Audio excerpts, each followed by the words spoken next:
जय हिंद। आज हम लोग जिस टॉपिक पे बात करने वाले हैं वो हमारे सोसाइटी में बहुत तगड़े तरीके से जकड़ लिया हुआ है। एक कहानी से आपको इस दहेज को, जो हमारे सिस्टम में दहेज प्रथा डाउरी सिस्टम चली आ रही है, उसको समझाने की कोशिश करेंगे। एक यूपी का एक डिस्ट्रिक्ट है अमरोहा, और वहां पे एक शादी होती है। शादी बेसिकली लव मैरिज शादी थी और उसमें लड़का और लड़की की मर्जी से शादी हुई थी। शादी के बाद से लड़की लड़के घर पे जाती है तो उसमें कुछ दहेज का सिस्टम था ही नहीं, क्योंकि लव मैरिज शादी थी। उसके बाद से जब लड़की वहां पे जाती है और धीरे धीरे समय बीतता है, 6 महीना साल भर का टाइम बीतता है, तो जो लड़के की जो माँ थी और उसकी जो सिस्टर थी, वो इस लड़की पे जो शादी करके गई थी उस लड़की पे टॉन्ट मारते रहते हैं सब, हमेशा कुछ ना कुछ को लेकर के कि ये लड़की का जो बैकग्राउंड था वो थोड़ा सा इकोनॉमिकली बहुत वीक फैमिली से बिलोंग करती थी और लड़का थोड़ा सा सोसाइटी में रिच फैमिली से बिलोंग करता था। तो वो उसको बार बार टोंट मारा जाता था उस लड़की को, और लड़की सहते सहते कब तक, कोई भी आदमी कब तक इसको सहेगा। सहते सहते एक दिन रात की बात है, रात में सब लोग सो रहे थे, लड़की उठती है और उठ करके उनकी 2 बहनों को, जिससे अपने हस्बैंड की 2 बहनों को जो सबसे ज्यादा टोंट मारती रहती थी, उन 2 बहनों को एक बड़ा हथियार से उनकी गला को काट दिया और खुद अपने आप को उस घर में गला को काट दिया। और एक सुसाइड नोट लेकर के गए थे कि कितने दिनों से मुझे उस लड़की को टॉर्चर किया जा रहा था, वो सारा कुछ लेकर के उस सुसाइड नोट में जाती है। ये एक घटना है। इस तरह की बहुत सारी हमारे देश में बहुत सारी घटनाएं हैं जो हमारे तक पहुंच ही नहीं पाती हैं, उस दहेज को लेकर के, उस डाउरी सिस्टम को लेकर के। 3 जाने गई और उस लड़के की जिंदगी खराब हुई और उसमें बहुत सारी दिक्कत प्रॉब्लम हुई उस दहेज को लेकर के। हमारे समाज में दहेज बहुत खतरनाक तरीके से जकड़ चुका है, लेकिन इस पे काम करने वाले बहुत कम लोग हैं। इसको बहुत अच्छे से कैसे इसको हटाया जाए, इस पे बड़े लेवल पे काम नहीं हो पा रहा है और बड़े बड़े लोग कर रहे हैं, पढ़े लिखे सोसाइटी के सो कॉल्ड एजुकेटेड लोग इसको प्रमोट कर रहे हैं, इसको कर रहे हैं। तो मैं ये सब घटना आपको क्यों बता रहा हूं? ये मैं इसलिए बता रहा हूं कि हमारे रिलेशन में हमारा एक भांजा लगेगा लड़का है जो अपने आप को बताता है कि वो बहुत स्मार्ट है, बहुत हैंडसम है, बहुत अट्रैक्टिव है, चार्मिंग है, ग्रोइंग है, ऐसा अपने आप को खुद बताता है। दूसरे लोग कहते हैं तो समझ में आता है कि चलो ठीक है भाई, दूसरे लोग कर रहे हैं तुम ऐसा हो, लेकिन वो खुद बताता है। आप सोचिए कि जो लड़का अगर इस तरह की बातें कर रहा है, अपने आप को खुद ही प्रेजेंट करने की कोशिश कर रहा है, वो उसका मेंटल लेवल कहां तक होगा, वो कैसे सोच पाता। ऐसे जो अपने आप को खुद बताते हैं वो इतने बड़े मूर्ख होते हैं कि उन मूर्खों की तुलना किसी मूर्ख से नहीं की जा सकती। इतने बड़े मूर्ख होते हैं। अरे दूसरा कोई बताए तो समझ में आता है, तुम खुद से अपने आप में बता रहे हो कि मैं ऐसा हूं, मैं ऐसा हूं, मेरा फिटनेस लेवल ये। उस लड़के को, उसका नाम है अफजल, उस अफजल को अगर कहीं रिलेशन में बुलाया जाता है तो बताता है कि मेरे फिटनेस की वजह से, मेरे स्मार्टनेस की वजह से कहीं पे बुलाया जाता है। और किसी को क्यों नहीं बुलाया जाता? ऐसा बोलता है कि और किसी को क्यों नहीं बुलाया जाता, मुझे क्यों बुलाया जाता है? मुझे इसलिए बुलाया जाता है कि मैं हैंडसम हूं, मैं दिखने में सबसे अट्रैक्टिव हूं और मेरा फिटनेस लेवल ऐसा है, इसलिए मुझे बुलाया जाता है। तो आज से 2-3 साल पहले मैंने एक दहेज पे वीडियोस बनाया था, और उस लड़की की आदत क्या है, अफजल की आदत क्या है कि वो वीडियोस देखता है, कोई भी वीडियो देखता है और फिर उसको बचाव में उतर आता है। जैसे सदगुरु की वीडियो देखेगा कि मिट्टी पे वो काम कर रहे हैं तो मिट्टी बचाने के लिए उतर आएगा, किसी का वीडियो दहेज पे देखेगा तो दहेज बचाने के लिए उतर आएगा। तो इसी तरह से मैंने एक वीडियो दहेज पे बनाया और देखा दहेज पे वीडियो, और वो वीडियो देख करके वो दहेज बचाने के उतर आया, लगा दहेज पे बोलने लगा। लेकिन दहेज पे बोलते बोलते वो उसके अंदर क्या चल रही थी आप सोच नहीं पाओगे, और अगर आप इस बात को जान जाओगे तो आपको नफरत हो जाएगी। वो दहेज बाहर दिखावे के लिए तो बताता था, लेकिन अंदर से दहेज उसको चाहिए था। और ये मुझे कब पता चला, मैं आपको कहानी बताता हूं कि वो अभी एक जगह शादी है, एक रिलेशन में नरेला, और वो नरेला की हमेशा बात करता रहता था।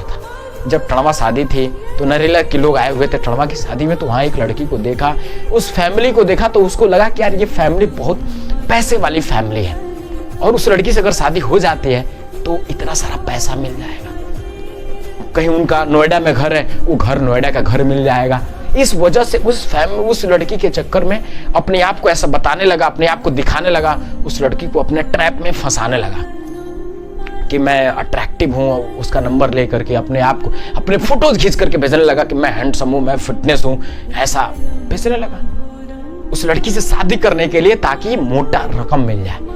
अब जैसे जिस शादी में अफजल गया हुआ है, उस लड़की के भाई की शादी है, जिसका भाई का नाम है सलमान की शादी है। उस शादी में जहां तक मुझे आइडिया है, नियर अबाउट 10 लाख 15 लाख रुपए, जहां तक परवेज मुझे बता रहा था, 15 लाख रुपए दहेज लिया गया है। ऐसी शादी में वो 4 दिन की छुट्टियां लेकर के उस शादी में गया हुआ है।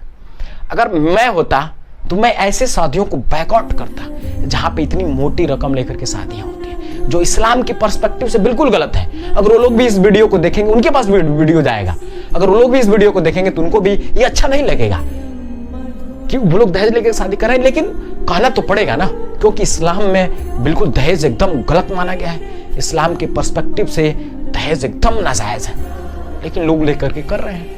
तो अगर मैं होता तो मैं बैकआउट करता ऐसी शादियों को, मैं नहीं जाता वैसी शादियों में। लेकिन वो लड़का वहां पे गया है 4 दिन की छुट्टी लेकर के, और वो इसलिए गया है ताकि उस लड़की से शादी अगर हो जाती है तो लालच जो है ना पैसे का, कि अगर 15 लाख वो लोग ले रहे हैं तो हो सकता है उसे बढ़ा करके अपनी बेटी को देंगे। अगर 3-4 उनके बेटे हैं तो 3-4 बेटों में इतना ले रहे हैं, तो एक बेटी है तो उसको देखेंगे तो 20-25 लाख दे ही देंगे, नोएडा का घर दे देंगे। इस लालच में वो वहां पे जा रहा है, उसको ट्रैप में फंसा रहा है और अपने आप को बता रहा है कि मैं ये हूं, मैं वो हूं। वो लड़का दिल्ली में रहता है। दिल्ली में क्यों रहता है मुझे पता है, दिल्ली में क्यों रहता है। वो दिल्ली में आज 7-8 सालों से दिल्ली में इसलिए रह रहा है ताकि मोटा दहेज मिल जाए, पैसा दहेज मिल जाए, क्योंकि दिल्ली के नाम पे दहेज मिल जाएगा। मैं भी दिल्ली 4-5 साल रहा था, 4 साल रहा था, लेकिन मैंने दिल्ली छोड़ दिया, क्योंकि दिल्ली में आप अगर दिल्ली की कंडीशन को देखोगे तो दिल्ली में वैसे लोग रहते हैं जो बहुत जिनकी पैसे की बहुत सख्त जरूरत है, वो लोग रहते हैं, जो जिनकी फाइनेंशियल कंडीशन अच्छी नहीं है, जिनको अच्छे से एजुकेशन नहीं मिल पाया। सबसे रूट कॉज है यहाँ पे एजुकेशन।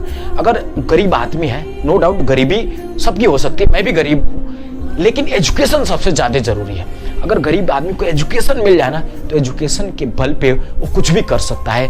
अम्बेडकर साहब ने यही करके दिखाया था कि एजुकेशन लिया था और एजुकेशन के बल पे पूरे समाज को बदलने का काम किया। तो जो लोग वहां पे रहते हैं, हो सकता है उनकी फैमिली बैकग्राउंड वैसी ना हो, उनको एजुकेशन वैसा ना मिला हो, तो वहां पे अपनी मजबूरी में दिल्ली में रहते हैं, पैसा कमाते हैं, नो डाउट। लेकिन दिल्ली का जो पढ़ा लिखा लोग है, जो एजुकेटेड पर्सन है, वो दिल्ली में नहीं रहते हैं। चाहे वो वहाँ के इंडस्ट्रियलिस्ट हों, बड़े बड़े बिजनेसमैन हो, चाहे बड़े बड़े टीचर हों, चाहे बड़े बड़े काम स्कूल्स कॉलेजेस वाले, यूनिवर्सिटी वाले लोग हों, वो दिल्ली के आउटस्कर्ट्स 100 किलोमीटर 200 किलोमीटर के एरिया में रहते हैं। अपने काम के पर्पज से दिल्ली में आते हैं और फिर काम करके 100-200 किलोमीटर दूर जहां उनका आवास है वहां पे चले जाते हैं।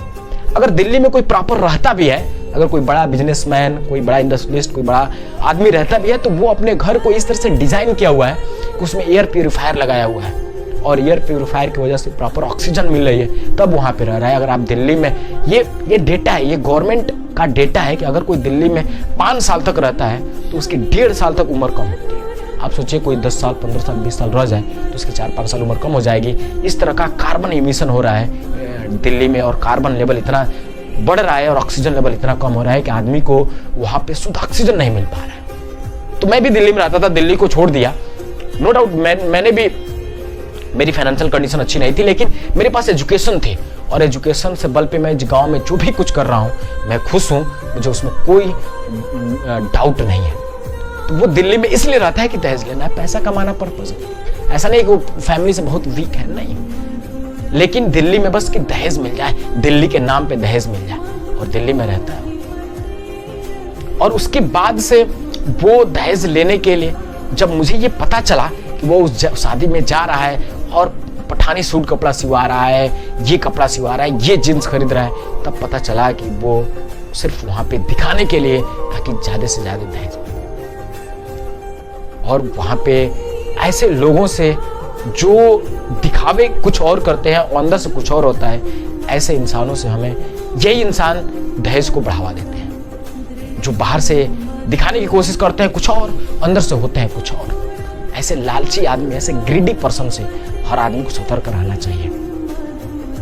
और जो शादियां जिसमें दहेज लिया जाता है, इसमें नचनिया बजनिया जो इस्लाम के पर्सपेक्टिव से बिल्कुल गलत है, वैसे शादी को हम बायकॉट करते हैं। हमारे आसपास इस देवरिया जिला में कई सारी कमेटियां बनी हैं, बड़े बड़े मौलवी मौलाना उलमाए केरामों की कमेटी बनी हुई है, और उन कमेटियों में ये डिस्कस किया जाता है कि जहाँ पे भी नचनिया बजनिया का गान हो और दहेज लिया जाता हो, वैसे शादियों को लोग बायकॉट कर रहे हैं, नहीं जा रहे हैं, निकाह नहीं पढ़ा रहे हैं। तो हमें ये सब दे करके अपने आप को एजुकेशन की जरूरत है। मुस्लिम समाज को एजुकेशन की बहुत ज्यादा जरूरत है, क्योंकि मुस्लिम समाज में आप देखेंगे टोटल एजुकेशन रेट 2.4% है, और उसमें 1.4% से भी कम फीमेल एजुकेशन रेट है, बहुत कम है एजुकेशन रेट। और ये सिर्फ एजुकेशन के न होने की वजह से हो रहा है। तो कौन एजुकेट करेगा, कैसे ये एजुकेशन रेट बढ़ेगा फीमेल्स में चाहे मेल्स में, स्पेशली अमंग्स मुस्लिम्स में, क्योंकि मुस्लिम का एजुकेशन रेट बढ़ाना बहुत जरूरी है। अगर मुस्लिम का एजुकेशन रेट नहीं बढ़ेगा, अगर मुस्लिम एजुकेट नहीं होंगे, तो दुनिया में मुस्लिमों के साथ जो कुछ हो रहा है वो कहीं ना कहीं एजुकेशन न होने की वजह से हो रहा है। आज दुनिया में देख लो, फिलिस्तीन में जहां कहीं भी मुस्लिमों के साथ गलत हो रहा है, टेररिज्म हो रहा है, टेररिस्ट अटैक हो रहे हैं, तो वो एजुकेशन न होने की, लैक ऑफ एजुकेशन की वजह से हो रहा है।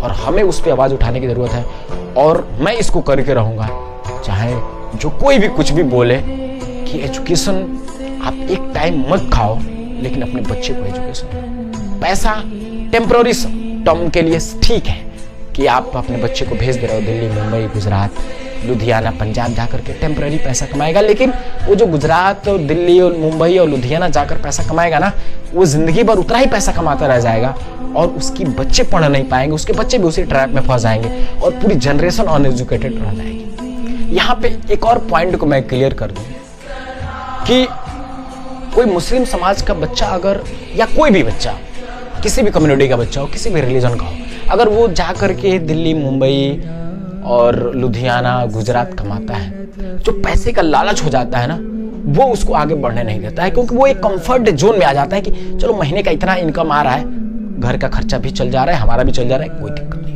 वो कंफर्ट जोन उसको छोड़ने नहीं देता है, और पूरी जिंदगी उसी कंफर्ट जोन में फंस करके रह जाता है। कंफर्ट जोन किसको बोलते हैं? कंफर्ट जोन उसको बोलते हैं कि कोई नया ट्राई करने की कोशिश ना करे। मैं भी दिल्ली में था, मुझे अच्छा नहीं लगा, मैंने रिस्क लिया, मैंने रिस्क लेकर के वहां से क्विट कर दिया हमेशा के लिए। जिसको मैंने 3 साल डिप्लोमा इंजीनियरिंग करने की कोशिश की, कंपनी में एक स्टेबल नौकरी थी, मैं कंपनी में असिस्टेंट इंजीनियर के पद पे था, परमानेंट नौकरी थी, मैंने छोड़ करके चला आया, क्विट कर दिया, और उस पूरी पढ़ाई को छोड़ करके मैंने एक नया अपना करियर स्टार्ट किया, जीरो से अपना करियर स्टार्ट किया, क्योंकि 4-5 साल तक मेरी पढ़ाई वहां छूट गई थी। मैं दूसरे फील्ड में पढ़ रहा था, इंडस्ट्री की पढ़ाई कर रहा था, इंडस्ट्री में कैसे आगे ग्रो करते उसकी पढ़ाई कर रहा था, वहां से सब कुछ छोड़ करके। तो इसको कंफर्ट जोन से बाहर निकलना बोलते हैं, कि जो नया नया ट्राई करते हैं, नया नया कुछ करते रहते हैं, वो कंफर्ट जोन में नहीं है।